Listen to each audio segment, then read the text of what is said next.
Saya kira saya bersyukur ya bahwa responnya sangat positif. Toyota misalkan memastikan $2 miliar fokus pada soal EV ya, hybrid, tapi dia memang hybrid. Mitsubishi itu juga menjanjikan sekitar $1 miliar, 11 triliun lah kira-kira. Ya, untuk investasi ya Pak ya? Ya, peningkatan untuk tujuan kapasitas. Peningkatan kapasitas ya? Ya, dari 200.000 menjadi 250.000.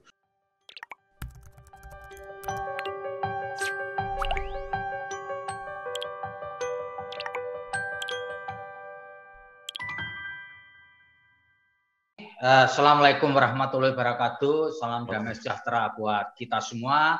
Om Swastiastu, Namo Buddhaya, dan salam kebajikan. Yang saya hormati Pak Duta Besar Republik Indonesia di Jepang, Pak Heri Ahmadi, dan staf. Terima kasih kami diberi kesempatan untuk melakukan wawancara pada kesempatan hari ini. Saya Febi Mahendra diberi amanah sebagai Direktur Pemberitaan Tribun Network yang mengkoordinasikan para wartawan Tribun di seluruh Indonesia. Pak Heri Ahmadi, sebelum kita bicara lebih jauh, saya mohonkan Bapak bisa memberi penjelasan kepada kita semua kondisi terkini di Jepang, terutama pertumbuhan ekonominya, lalu upaya mereka untuk memutus mata rantai COVID-19, lalu kemudian apakah juga mereka melakukan upaya vaksinasi seperti juga dilakukan di Republik ini, dan kemudian yang paling penting juga bagaimana kondisi hubungan perdagangan antara kedua negara setidak-tidaknya sampai Q4 tahun 2020. Demikian Pak Dubes, mohon penjelasannya. Terima kasih. Matur nuwun Mas. Mas Febi ya. Nanti detailnya mungkin Mas Arief bisa menambahkan karena banyak trikinya Mas, banyak detail yang sudah dibahas. Dan bahkan mungkin nanti Mas Arief juga bisa menjelaskan, sebenarnya minggu lalu itu sudah ada rapat kerja juga Mas, dari Kementerian Perdagangan, dan masing-masing atase atau masing-masing perwakilan Indonesia di luar negeri itu juga sudah ditetapkan target peningkatan ekspornya. Jadi mungkin nanti detailnya ke Mas Arief ya Mas, tapi secara umum dulu Mas, kita bersyukurlah bahwa Indonesia sejak akhir triwulan keempat itu sudah menunjukkan tanda-tanda perkembangan yang baik, sekalipun kita rata-rata masih minus 2 ya pertumbuhan ekonomi kita, tapi trennya memang sudah menunjukkan meningkat. Dan kita memang berharap dari data yang ada masuk ke triwulan pertama itu sudah ada tanda-tanda kita sudah bisa mencapai nilai positif. Bahkan diperkirakan pada keseluruhan triwulan pertama itu kita sudah akan bisa mencapai sekitar 3 atau 4% year to year ya Mas. Pertumbuhan ekonomi kita. Nah, bagaimana dengan Jepang? Jepang pun juga menunjukkan geliat ekonomi yang cukup besar ya Mas. Karena sekalipun kemarin itu ada kesukaran rantai pasok, terutama di industri mobil itu yang terkait dengan chips ya, microchipsnya untuk mobil itu, di mana pasokan dari Cina, dari Taiwan dan lain-lain itu banyak terganggu, termasuk dari Malaysia, tetapi trennya ekonomi di Jepang juga sudah mulai naik.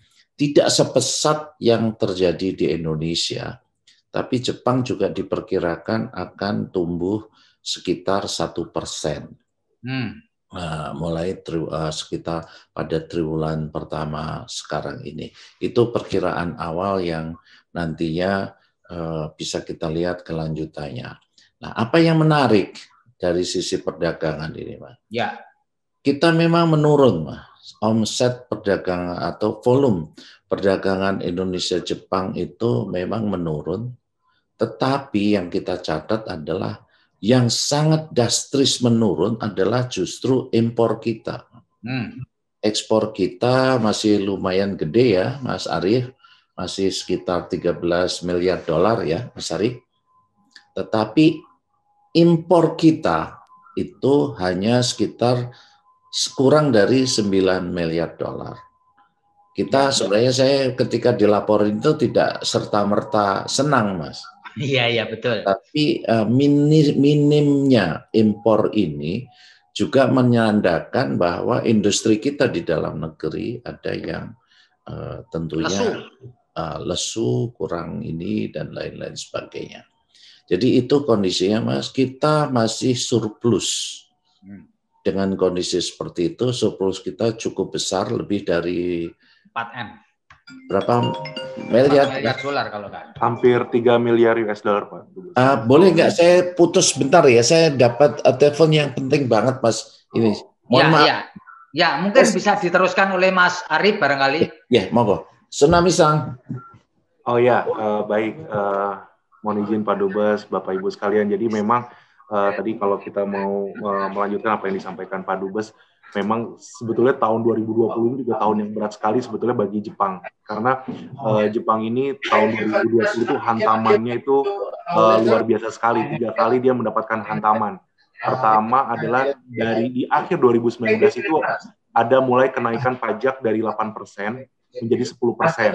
Itu pajak penjualan. Jadi ini sudah memulai memukul ekonominya. Yang kedua adalah adanya topan Hagibis yang topan yang sangat luar biasa itu yang dan memporak-porandakan juga beberapa tempat dan ini juga mengakibatkan perekonomian di Jepang agak memburuk. Jadi 2 itu. Plus ditambah dengan COVID-19 yang mulai meledak di Jepang itu mulai dari sekitar Februari Maret di tahun 2020. Jadi 3 hantaman itu menjadi pemukul besar Jepang mengalami resesi. Dan ditambah lagi dengan adanya COVID tersebut membuat penundaan Olimpiade yang tadinya diharapkan bisa menjadi rebound sebetulnya menjadi rebound dari perekonomian Jepang tapi mengalami penundaan dan ini menjadi tahun ini dan ini pun tahun ini kemungkinan besar tetap dilaksanakan tetapi tanpa kemarin sepertinya diputuskan tanpa adanya penonton dari luar negeri. Ini juga sebetulnya jadi agak sedikit menghambat perekonomian Jepang karena mereka sangat berharap sekali dari Wisman dari para wisatawan luar negeri untuk datang dan mengembalikan perekonomian mereka. Nah ini dengan adanya tadi penurunan tersebut menyebabkan juga tadi termasuk juga ekspor Jepang tidak hanya ke Indonesia tapi ekspor Jepang ke beberapa negara juga mengalami penurunan juga yang sangat drastis ke Indonesia. Jadi tadi seperti yang sudah disampaikan Pak Dubes memang di satu sisi kita bersyukur kita mengalami surplus pada tahun 2020 surplus perdagangan. Namun kalau kita lebih cermati, sebetulnya itu lebih disebabkan adanya penurunan impor yang jauh lebih besar dibandingkan penurunan ekspor Indonesia ke Jepang. Jadi pada tahun lalu itu kita mengalami surplus hampir sebesar 3 miliar US dollar. Jadi 2,99 miliar US dollar. Jadi itu disebabkan tadi penurunan impor yang jauh lebih besar. Impor Indonesia dari Jepang itu sekitar 10 miliar US dollar, sedangkan ekspor kita adalah 12,88 miliar US dollar. Jadi hampir 3 miliar US dollar surplus kita. Nah ini bagaimana ke depannya? Jadi kalau melihat ke depannya sekarang ini sebetulnya sudah membaik nih kalau kita lihat di Januari 2021 ini kita sudah mengalami surplus 530 juta US dollar. Di mana ekspor kita sebetulnya kalau year on year kita melihat sekarang kita lihat lagi year on year ternyata sudah tumbuh 13,8%. Itu ekspor kita mencapai 1,39 miliar US dollar. Jadi mengalami peningkatan dibandingkan tahun sebelumnya sebesar 13,8%. Dan namun memang tadi impor Indonesia dari Jepang itu masih tadi kalau boleh dikatakan masih lemah ya, masih buruk karena turun sekitar 20,9%, saat ini sekitar 867 juta US dollar, jadi turun 20,9% dibandingkan Januari pada tahun 2020, jadi year on year. Nah, kalau kita lihat lagi, memang beberapa kenaikan dan penurunan ini ada beberapa faktor, dan kita sudah melihat. Dan beberapa produk yang masih mengalami kenaikan itu diantaranya adalah seperti dari lemak dan minyak nabati, itu sekitar 13,1 juta US dollar kenaikannya year on year pada bulan Januari. Terus seperti ors, slag, and ash, itu ors itu biji, terus ors biji, terus slag itu kerak, dan ash itu debu. Jadi ini sisa-sisa dari kayak semacam biji-bijian yang bisa dimanfaatkan kembali di sini, itu naiknya sampai 98,48 juta US dollar. Itu faktor-faktor yang tumbuh naik. Jadi kalau mau lihat lebih jauh, kalau tadi mau melihat sebetulnya yang naik drastis itu adalah chrome rubber, jadi kayak karet, dari produk karet itu naik di bulan Januari year on year itu naik sekitar 21,54%. Produk yang naik lagi tadi alat cetak elektronik, itu tadi produk-produk dari elektronik itu karena memang kebutuhan saat ini kan memang di mana-mana, karena dengan ada work from home ini membuat kebutuhan akan alat-alat elektronik maupun komponennya itu kebutuhannya naik. Sekitar naik ini di Januari ini 63,4%. Itu apa, Mas? Jadi wujud barangnya apa, Mas? Jadi maksudnya kenaikan ekspor kita ke Jepang ya, Mas? Iya, betul, Pak. Itu wujudnya apa, Mas, barangnya, Mas? Itu komponen-komponen elektronik, Pak. Oh. Oke. Jadi Mas, yang disampaikan karena banyak terdisrupsi kiriman komponen elektronik termasuk chips dan lain-lain, maka justru dari Indonesia lumayan meningkat gitu ya. Oh, betul. Karena yang dari Cinanya menurun, ya utamanya di Cina menurun gitu kan. Dan kebutuhan dunia pun meningkat kan gitu. Jadi memang di Jepang ini kalau kita lihat, kalau memang kita mau mengcapture demand dia yang terbesar, satu demand dia terbesar adalah batu bara tentunya. Ya, batu bara ya. Untuk energi.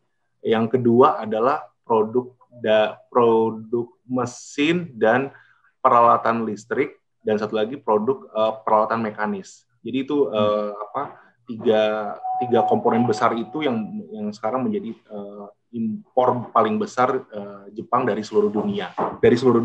Nah, itu kalau kita mau menangkap itu adalah peluangnya sebetulnya paling besar di situ kalau kita mau meningkatkan tentunya, karena impor Jepang dari tiga hal tersebut itu yang paling besar. Oke, sekarang balik ke yang umumnya dulu, Mas, ya, karena ini menyangkut juga Pak Lutfi.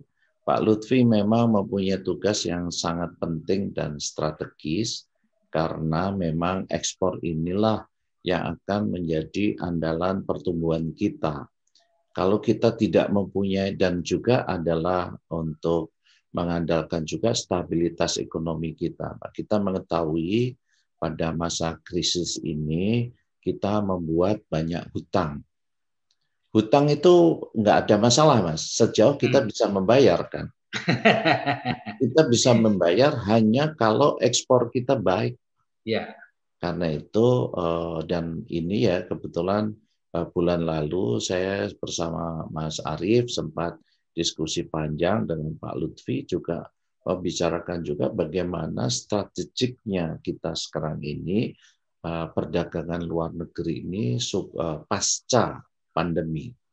Karena tanpa kita bisa melakukan ekspor dengan tingkat pinjaman ya, kita kan kemarin dibuka ya Mas keran. Ya. Sebenarnya menurut undang-undang awalnya kita kan sudah tidak boleh lebih APBN, hutang kita tidak boleh lebih dari 2 atau 3% dari PDB ya Mas ya. Tapi kemudian kan sekarang ini kita sudah hutang kita mencapai hutang tahunannya itu mencapai 6% dari PDB. Nah, jadi itu yang memang dibuka. Tapi kalau tidak begitu, ekonomi kita juga mandek, Pak. Persoalannya, tantangannya ke depan, ya ini nanti Mas, saya yakin Pak Lutfi ini paham urusan ini, dan saya senang ya Mas Dayat dan Mas Febi memilih Mas Lutfi ini sebagai keynote speaker dalam acara bersama para dubes ini. Pertama karena dia menguasai bidang perdagangan ini, dan yang kedua dia sebenarnya juga dubes juga karena belum diganti, Pak. Amerika. Dia dubes di Amerika, dan saya kira tadi di luar Cina, Jepang, Korea, maka masuk ke dalamnya adalah 5 besar itu termasuk Amerika. Kan nomor 1 perdagangan kita dengan Cina ya, Mas. Ya. Kedua pertama dengan RRT, Amerika dan Jepang. Ya. Jadi Amerika, Jepang, 3 ini selalu. Nah karena itu tepat banget, dan kebetulan juga Mas Febi untuk diketahui juga sama Mas Dayat kalau Mas Lutfi itu juga ketua kelas kami. Ketua kelas 32 duta besar yang kemarin dipilih bersama batch kami ini, 22 duta besar yang bersama-sama saya ini, termasuk dia, termasuk ini. Nah, itu yang saya kira penting ya Pak di sini. Jadi kalau tadi sudah termasuk 3 tadi Mas, usul saya tetap Pak Lutfi juga, kalau tidak Amerika ini harus dilibatkan Mas. Entah kuainya, ya karena Pak Lutfi sekarang diganti kuainya ya, DCM-nya menjadi kuai, tapi paling kurang ke-4 negara pokok ini ya, dalam diskusi ini pada hemat saya penting ada Amerika. Karena itu nanti supaya kita juga melihat perspektif kita terhadap perang dagang Cina dengan Tiongkok Amerika ini, dampaknya seperti apa kepada prospek dari perdagangan kita ke luar negeri, gitu, Mas. Pak Dubes, bisa diceritakan Pak, kondisi perekonomian suatu negara kan sangat tergantung sekarang ini juga upaya mereka untuk memutus mata rantai COVID-19. Betul, Mas. Nah, Pak Dubes bisa diceritakan nggak apa yang dilakukan Jepang so far untuk terkait dengan COVID-19 ini, Pak?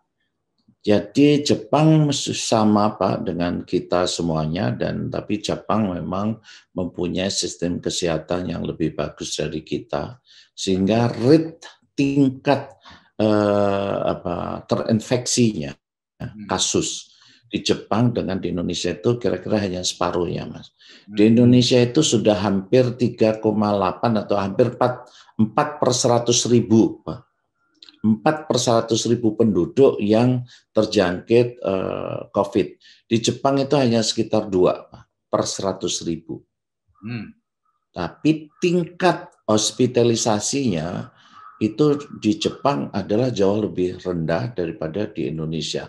Apalagi tingkat meninggal dunianya, tingkat yang matinya, yang akibat korban mati akibat COVID. Di sini jauh lebih rendah karena mungkin juga sistem kesehatannya lebih baik. Namun demikian memang Pak, Jepang ini saya kira menariknya adalah masyarakatnya yang sangat disiplin. Ya. Namun demikian sekalipun masyarakatnya disiplin, di awal-awal Pak tidak ada sanksi. Tapi kemudian mulai pada gelombang ketika sudah terjadi gelombang ketiga, pandemi yang ketiga itu, akhirnya ternyata juga Jepang mengambil juga ada sanksi. Berupa apa Pak sanksinya Pak? Bisa didenda, bisa dikucilkan dan lain-lain Pak. Tapi bagi orang asing yang melanggar itu bisa diusir Pak. Dideportasi. Dideportasi. Nah ini contohnya, karena itu saya juga hati-hati, saya ini kerja di rumah. Karena setelah kunjungan Pak Menteri Perdagangan pada 10 hari yang lalu itu, saya pun harus menandatangani satu janji Pak, pledge kepada tertulis Pak, written written pledge, janji tertulis kepada pemerintah Jepang melalui MOFA, Menteri Luar Negeri, bahwa setelah saya nanti selesai mendampingi Pak Menteri bersama seluruh staf kedutaan yang mendampingi, maka saya harus dikarantina selama 14 hari. Oh. Jadi saya akhirnya ternyata ketat juga, termasuk istri saya ketat juga. Saya berhari-hari tidur saya di ruang kerja, Pak. Sudah berhari-hari ini saya tidur saya karena begitu katanya aturannya. Jadi ngikuti seperti itu. Jadi kalau Bapak melanggar, Bapak bisa dideportasi juga? Iya, bisa di persona non grata. Persona non grata ya? Karena mereka mempunyai sistem ini, Pak, pelacakan lewat handphone. Oh gitu. Jadi kalau daerah edar kita keluar dari itu, dia bisa tahu gimana ini ya. Sehingga ya persoalannya bukan apa, bisa aja saya nakal-nakalan kan. Tapi kalau sampai ketahuan kan ya reputasi saya, dan saya baru mulai kerja sini baru 3 bulan. Ya. Kalau 3 bulan kemudian sudah tidak dipercaya ya gulung ya. Sementara saya kira kemarin ini balik lagi Pak ya, bahwa Jepang pun dengan sangat serius jika sudah melakukan vaksinasi. Dia menggunakan vaksinasi, orang Jepang ini memang pilih-pilih. Apa Pak yang dipakai Pak? Amerika Pak. Oh. Yang punyanya apa? Pfizer ya Pak. Pfizer ya. Pfizer. Yang dari Amerika, dan kemudian nanti dia akan mengambil juga yang Amerika. Jadi mereka memang gratis orang juga nih Pak di sana Pak. Semuanya gratis, dan pada bulan Desember pas waktu Pak Luhut ke sini dulu, saya sampaikan kebetulan itu hari yang sama parlemen Jepang itu menyampaikan termasuk kalau ada akibat pemerintah memberikan asuransinya, jaminannya. Oh, dampak terkait dengan vaksin itu ya Pak ya? Vaksin itu dijamin, karena itu waktu itu saya sempat sampaikan, Pak Luhut, ini bagus juga nih Jepang ini. Karena kalau masih ada yang ragu, dia berikan jaminan kalau ada ini, dia jamin biaya kesembuhannya dan lain-lain itu. Jadi bukan hanya gratis, dampaknya pun kalau ada itu sepenuhnya akan dijamin oleh pemerintah. Iya, Pak. Itu Mas. Pak Dubes, untuk menggerakkan roda ekonomi terutama di dunia otomotif, mulai bulan Maret ini pemerintah Republik Indonesia membebaskan PPNBM, pajak pertambahan nilai barang mewah, yaitu mobil. Sehingga kemudian diharapkan dengan demikian perdagangan atau penjualan mobil di dalam negeri ini akan menggelinding. Apakah kebijakan ini juga mendapat perhatian dari pemerintah Jepang, Pak? Karena sangat, Mas, sangat. Nah, coba Pak, gimana Pak itu, Pak? Jadi pada waktu Pak Agus datang, salah satu yang disampaikan juga soal itu. Ya. Tentunya ada 2 menteri yang berkepentingan ya, Mas. Ya. Pak Agus mengambil posisi sebagai Menteri Industri. Ya. Untuk mengatakan kepada prinsipal, sekarang ini dengan insentif pemerintah ini, waktunya kamu ini untuk merealisasikan janji kamu untuk tambah investasi. Ya. Jadi Pak Agus datang ke sini itu khusus untuk mendorong peningkatan kapasitas, dan saya kira saya bersyukur ya bahwa responnya sangat positif. Toyota misalkan memastikan $2 miliar fokus pada soal EV ya, hybrid, tapi dia memang hybrid. Hybrid ya. Dia belum mau sepenuhnya. Dia jualan sepenuhnya EV ya, tapi yang pokok dia EV hybrid. Hybrid ya. Nah, tapi juga yang baru juga Mas, Mitsubishi. Mitsubishi itu juga menjanjikan sekitar $1 miliar, 11 triliun lah kira-kira. Ya. Untuk investasi ya Pak ya? Ya, peningkatan untuk tujuan kapasitas. Peningkatan kapasitas ya? Ya, dari 200.000 menjadi 250.000. peningkatan kapasitas kan ini yang didorong. Karena apa, Mas? Karena tadi dengan adanya pembebasan PPNBM itu ternyata juga di dalam negeri itu juga terjadi pelonjakan yang tinggi sekali. Nah, karena itu Mas, sebenarnya setelah Pak Lutfi, setelah Pak Agus itu, Pak Lutfi harusnya datang. Tapi ada sedikit kecelakaan ya. Sedikit masalah lah, bukan kecelakaan. Nah, sebelum ke sini beliau bersama Pak Erik pergi ke Surabaya bersama Menteri Pertanian ya. Bedalah ya. Nah, dia naik pesawat yang sama dengan Pak Erik yang ternyata ajudannya Pak Erik itu positif COVID. Sehingga dia tidak bisa jadi pergi ke sini karena ya bisa masalah juga kalau dia ke Jepang. Nah, tapi Pak Lutfi mau apa ke Jepang, Pak? Pak Lutfi eksplisit benar. Ini kesempatan ketika juga sudah didorong dia setuju untuk ini. Pak Lutfi menerima mandat atau perintah langsung dari Pak Presiden untuk mendorong industri otomotif ini meningkatkan ekspornya, Pak. Terutama ke pasar yang sudah mapan, yaitu paling dekat dulu ya ke Australia. Itu yang didorong. Pak Lutfi membawa misi yang nanti bisa dikejar pada waktu itu, pada waktu nanti diskusi ya Pak. Misi membawa misi bahwa ekspor mobil kita sekarang ini turun, Pak. Tadi loh, mengapa underdeal juga kurang impor kita turun? Karena ekspor kita produk jadinya juga turun. Ekspor mobil kita yang biasanya mencapai angka sekitar 7 miliar dolar lebih, tahun kemarin itu hanya mencapai kurang dari 6 miliar dolar ya, Mas. Jadi ada penurunan yang cukup besar. Ini yang mau dikejar oleh Pak Lutfi dengan meminta dengan insentif ya tentunya para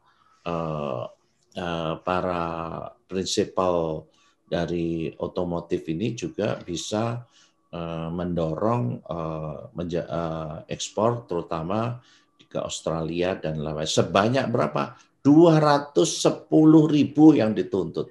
Sudah ada rinciannya. Pak Lutfi menugaskan kepada anak buahnya di perwakilan untuk meningkatkan ekspor kayak Mas Arief ini kebagian 900 miliar juta dolar Mas peningkatan ekspor. Tapi dia sendiri juga mematok, dia benar-benar ingin 210.000 peningkatan ekspor CBU mobil dari Indonesia itu untuk untuk bangkit kembali dari penurunan ekspor itu. Jadi ini Pak, ini dinamik sekali lagi. Saya setuju sekali dengan cara berpikirnya Pak Lutfi ini, yang pada hemat saya bisa mudah difahami ya Pak. Kita dalam rangka mengatasi krisis kita memang membutuhkan banyak modal dan untuk itu hutang nggak apa-apa. Sekalipun di samping hutang kita juga punya skema-skema pembiayaan lain. Ada sovereign wealth fund, ada pakai hutang bond dan sampai tadi kan hutang kita mencapai besar sekali ya Mas. Tetapi itu semuanya bisa tidak akan menjadi masalah kalau kita mampu melakukan ekspor yang kemudian imbang dengan kewajiban kita membayar hutang. Jadi inilah saya kira kuncinya yang nanti perlu menjadi pokok ya, tidak hanya bergelut dari fiskal saja ya. Kalau kita hanya mengotak-ngotik fiskal kita sudah sangat terbatas, Mas. Mau diutik-utik ya sekitar itu juga. Nah, karena itu ada terobosan itu sangat penting, Mas. Nah, Indonesia sebenarnya dibandingkan dengan Jepang atau negara lain, hutang kita itu untuk mengatasi krisis ini kecil sekali. Amerika berapa persen dari PDB-nya? Jepang itu besar sekali, Mas. Karena kebangkitan dari krisis ini memang membutuhkan modal yang sangat besar ya. Tinggal bagaimana perencanaannya secara seksama itu yang perlu dilakukan. Ya, Pak Dubes, sebelum terjadinya pandemi, negeri kita ini atas perintah Presiden Jokowi itu mencoba untuk menarik investasi, mempermudah usaha dengan menggelontorkan Undang-Undang Cipta Kerja atau Omnibus Law. Nah, Pak Dubes sebagai orang yang berhubungan dengan orang asing, terutama orang Jepang, yang tentu ada kaitannya dengan undang-undang ini. Sepanjang Pak Dubes ketahui, reaksi mereka terhadap Undang-Undang Cipta Kerja alias Omnibus Law ini bagaimana, Pak? Ini saya kebetulan mulai bertugas aktif tuh tanggal 1 Desember. Ya. Serah terima saya tanggal 2 Desember. Kemudian mendampingi Pak Luhut datang ke sini tanggal 3 atau tanggal 4, saya lupa. Dan pada waktu itu kita ketemu lebih dari 20 pengusaha, Pak. Bukan pengusaha kelas 3, Pak. Semuanya kakap. Sui, semuanya, Pak. Dan ini yang menariknya. 10 kita lakukan karena tidak bisa dilakukan di hotel. 10 dilakukan di Wisma Duta. 10 lagi dilakukan di Kementerian METI. Jadi di Kementerian Ekonomi dan Trade-nya internasional di sana ya. Intinya apa, Pak? Trade dan industri ya itu, Pak. Intinya apa, Pak?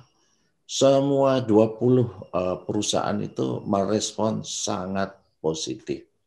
Karena itu termasuk ya yang di mana yang perusahaan-perusahaan keuangan itu langsung termasuk pemerintah Jepang, Menteri METI-nya pada waktu itu menyampaikan komitmennya untuk berpartisipasi di dalam Sovereign Wealth Fund.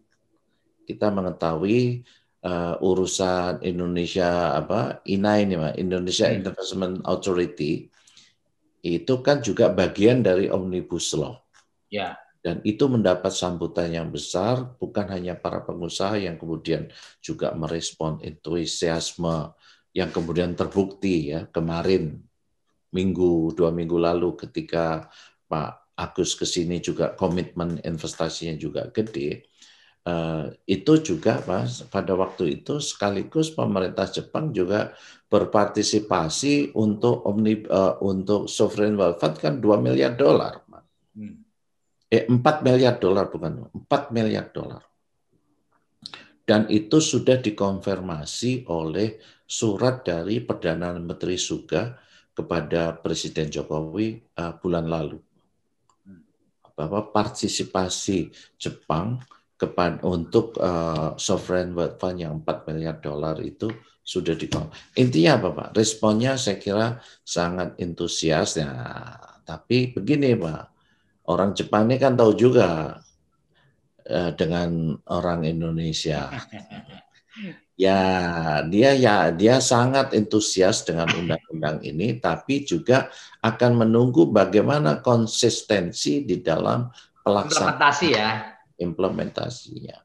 Misalkan sekalipun Perdana Menteri Suga memberikan konfirmasinya bahwa Jepang akan berpartisipasi 4 miliar dolar, tetapi dia juga memberikan catatan bahwa hendaknya program dari INA itu, Indonesian Investment Agency itu juga dilakukan secara profesional. Jadi ada proses due diligence dan lain-lain lainnya. Sekarang sudah ditunjuk konsultannya dan lain-lain. Inilah kira-kira bahwa memang responnya sangat positif, tapi kita jangan lalai. Ini persoalan bisnis itu bukan persoalan sehari 2 hari. Bisnis pada hakikatnya tetap adalah masalah kepercayaan.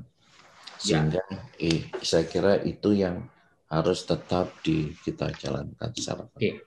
Pak Dubes, sebelum nanti teman-teman lain bertanya, saya kepingin tanya, Pak, di tahun 2021 ini, apa kira-kira yang ingin dilakukan oleh kedubes kita di Jepang, terutama untuk menggenjot itu tadi pertumbuhan ekspor dan menarik investasi.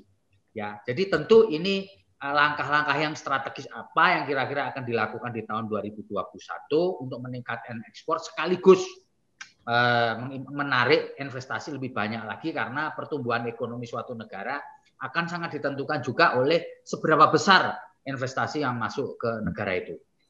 Demikian, Pak. Kedutaan besar itu nama resminya adalah Perwakilan Indonesia, Pak. Ya. Istilahnya apa Mbak Inung? Perwakilan Indonesia. Saya itu resminya adalah Kepala Perwakilan. Ya. Jadi kami ini wakil. Kebijakan semuanya ditentukan oleh pusat. Ya. Jadi yang bisa kita lakukan di sini itu langkah-langkah taktisnya, Mas. Tapi strategis dan segala macam itu ditentukan di pusat. Nah, tapi tentu kami ada diskusi juga. Dengan Menteri Perdagangan, satu yang menjadi sasaran yang kami sudah sepakati ya, bahwa kita ingin melakukan revisi dari IJPA, Indonesia-Japan Economic Partnership Agreement. Itu adalah ujung tombaknya di Indonesia adalah Kementerian Perdagangan. Itu yang kita dorong seperti itu. Nah, kemudian yang untuk investment, tentu investment ini kan banyak sekali ya. Banyak sekali kementerian-kementerian yang terkait, ada BKPM, ada lain-lain, ada industri dan lain-lain. Maka itu yang kita juga selalu koordinasikan supaya kemudian kita mempertajam seperti itu. Kami tentu sudah mempunyai arahan dari Kementerian Luar Negeri maupun dari kementerian-kementerian BKPM dan lain-lainnya, arahnya seperti apa. Yang jelas Pak, bahwa yang kita tuju sekarang ini, kita akan mencoba menarik industri untuk menanamkan modal di Indonesia di bidang industri adalah yang mampu melakukan substitusi impor bahan baku dan komponen utama industri. Jadi itu Pak yang penting memang kita gariskan. Ada lagi yang lebih spesifik dari itu, khususnya dalam industri farmasi, dikaitkan dengan ketahanan kesehatan kita. Ibu Menteri Luar Negeri pun menggariskan bahwa semua perwakilan harus mendorong upaya untuk mendukung kemandirian bidang kesehatan di Indonesia. Mengapa demikian? Karena baru ketahuan waktu krisis kemarin, ternyata 90% lebih komponen dari obat-obatan industri farmasi kita itu diimpor. Oh iya. Ketika rantai pasoknya terdisrupsi, kita kewalahan benar pada waktu itu. Jadi ini yang kalau dibilang itu tadi seperti itu. Dalam bidang investasi kita memang mengarah kepada upaya untuk menarik industri yang memang mampu menghasilkan ininya. Apa yang kita serius Mas kebicarakan? Waktu Pak Menteri Perdagangan, Menteri Industri datang, kami sudah punya peminat misalkan untuk calon investor yang di pusat industri petrokimia yang ada di Bintuni. Itu misalkan untuk industri metanol. Kemudian juga dikaitkan dengan amonia. Dan saya juga sudah bicara juga dengan Menteri ESDM, Pak. Itu nanti di sana yang akan diberikan peran besar itu adalah pupuk Indonesia. Untuk menggarap bersama yang kemarin eksplisit menyampaikan niatnya itu adalah dari Sojit. Sojit tidak hanya mau membangun metanol, tapi juga akan membangun amonia dan nanti dilanjutkan juga bekerja sama juga ya masih dengan dengan pupuk Indonesia itu akan membangun juga pupuk. Misalkan seperti itu. Jadi tadi farmasi kita harapkan juga seperti itu. Kita sedang mencari juga beberapa perusahaan farmasi yang bukan mengekspor obat ke kita, Pak, tapi menanamkan modal untuk bahan baku dari obat sendiri. Mas Dayat, Mas Febi, saya harus minta maaf. Saya hanya bisa sampai jam 2.30 karena saya berikutnya harus ada webinar Mas dengan ini Mas sudah disiapkan dalam Jaipong Workshop Series Local Currency Settlement. Ya ini Pak, nggak ada masalah Pak, nggak ada masalah. Pas Mas, sesuai dengan waktu yang kita jadwalkan. Sekali Mas soal local currency settlement. Jadi Indonesia dan Jepang sudah punya kesepakatan untuk sebenarnya perdagangan Indonesia dan Jepang itu sekarang bisa dilakukan dengan currency masing-masing Pak, dengan mata uang masing-masing. Kita sudah ada, Indonesia baru dengan 3 negara Pak. Salah satunya adalah dengan Jepang, dengan Malaysia, dan satunya baru 3 negara Pak. Dan ini yang kita maksudkan karena perdagangan kita dengan Jepang itu sangat besar ke depannya, ini penting sekali Pak, supaya kita nanti tidak selalu kalau dagang ngitungnya pasti dengan dolar. Iya. Tidak perlu gitu lagi Pak. Nanti kita bisa langsung dengan Jepang kita urusannya sudah dengan yen. Dengan Malaysia ya kita sudah juga dengan Malaysian ringgit ya Pak. Ringgit ya. Dengan ringgit. Nah, ini kita harapkan salah satu upaya kita untuk ini. Nah, kita lagi proses sosialisasi untuk pemanfaatan ini. Ya Pak. Oke, nggak ada masalah dong. Teman-teman silakan sebelum Pak Dubes nanti ini waktunya pendek, barangkali teman-teman bahasana Mas Tri, Mas Ribut mau ketemu dengan Pak Heri Ahmadi, silahkan bertanya. Izin Pak Dubes, Mas Febri. Ya. Monggo Mas Tri. Makasih Pak Dubes. Kita tahu bahwa investasi Jepang di Indonesia di otomotif dan transportasi ini termasuk yang tertinggi ya Pak. Yeah. Lalu sejak beberapa tahun terakhir kan Indonesia Jepang fokus untuk pengembangan juga mobil listrik Pak Dubes gitu ya. Nah, cuman belakangan kok malah yang terdengar ini banyak investor dari Amerika misalnya Tesla yang akan produksi baterai untuk mobil listrik itu Pak Dubes. Jadi apakah perkembangan terbarunya kayak apa terkait mobil listrik ini Pak Dubes? Terima kasih Pak. Jadi mungkin kemarin pemberitaannya nggak bisa detail ya Pak. Jadi waktu saya mendampingi ya, intinya adalah Pak Agus, saya mendampingi Pak Agus, Pak Menteri Perindustrian, ketemu dengan Toyota, itu Toyota memastikan akan memproduksi mobil EV-nya dia, tapi hybrid ya, hybrid itu di Indonesia. Investasi dia yang $2 miliar itu bagian terbesar akan dipakai untuk memproduksi mobil hybrid dari Indonesia untuk pasar dalam negeri dan pasar ekspor. Jadi tetap mereka memberikan komitmen, bedanya Mas ya bedanya. Kalau Toyota ini kan barangnya sudah gede, Pak. Jadi mobil industrinya itu kan sudah gede, sudah ada. Jadi kan nggak bisa sekaligus mau meninggalkan yang ada ini. Ya, tadi karena itu langkah yang diambil memang lebih sistematik ke dalam seperti itu, memelihara pasarnya, jalur rantai pasoknya, tenaga kerjanya nggak bisa lompat. Sementara Tesla ini kan belum masuk, dia kan nol. Ya, betul. Kalau nol dia bisa janjikan apa aja, Pak. Realitasnya pelaksanaannya bagaimana? Itu tanda tanya. Jadi kalau menurut saya kita tidak perlu risau kembali, jangan salah, Mak. Ekspor otomotif kita sebelum COVID itu lebih dari $7 miliar. Dan bagian terbesar itu adalah kontribusinya dari Toyota sama Daihatsu. Toyota dan Daihatsu itu satu perusahaan. Daihatsu diberi oleh Toyota.